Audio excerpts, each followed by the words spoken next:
كلمة كلمة. نعم، انتبهوا.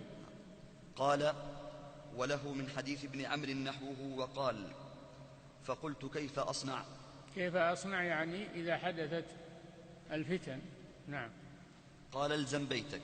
هذه واحدة، الزم بيتك، لا تكثر سواد أهل الشر، لا تكثر سواد أهل الشر والغوغاء، خلك في بيتك.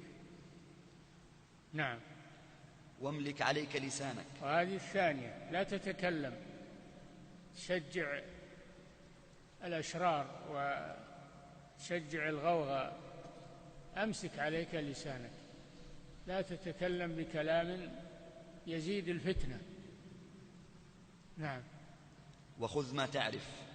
خذ ما تعرف ودع ما تنكر، خذ ما تعرف من أمر الدين الذي عليه المسلمون، ودع ما لا تعرف من الفتنة ومن الغوغاء ومن عادات الكفار وأنظمة الكفار. نعم. ودع ما تنكر. نعم. ودع ما تنكر. نعم. وعليك بأمر خاصة نفسك.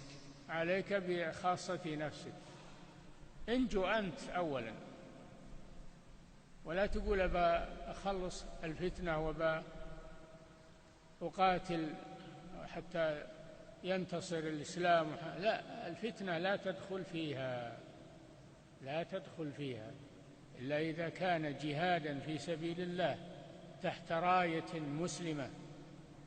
أما غوغاء واختلاط فلا تدخل فيها. نعم. أو أحزاب مختلفة أو فرق لا تدخل فيها، مما يسمى الآن بالجهاد، وهو ليس جهادا وإنما هو فتنة. تجمع ناس وتزعمهم واحد، ولو يتجمع آخرون، وهكذا حصلت القتال بينهم لا لشيء ولا هناك نتيجة إلا سفك الدماء. لا تدخل معهم، الزم العافية والزم الاعتزال إلى أن يأتي الله بالفرج، وإلا أقل الأحوال إنك ما تشارك في الفتن تسفك دما حراما. نعم. ودع عنك أمر العامة.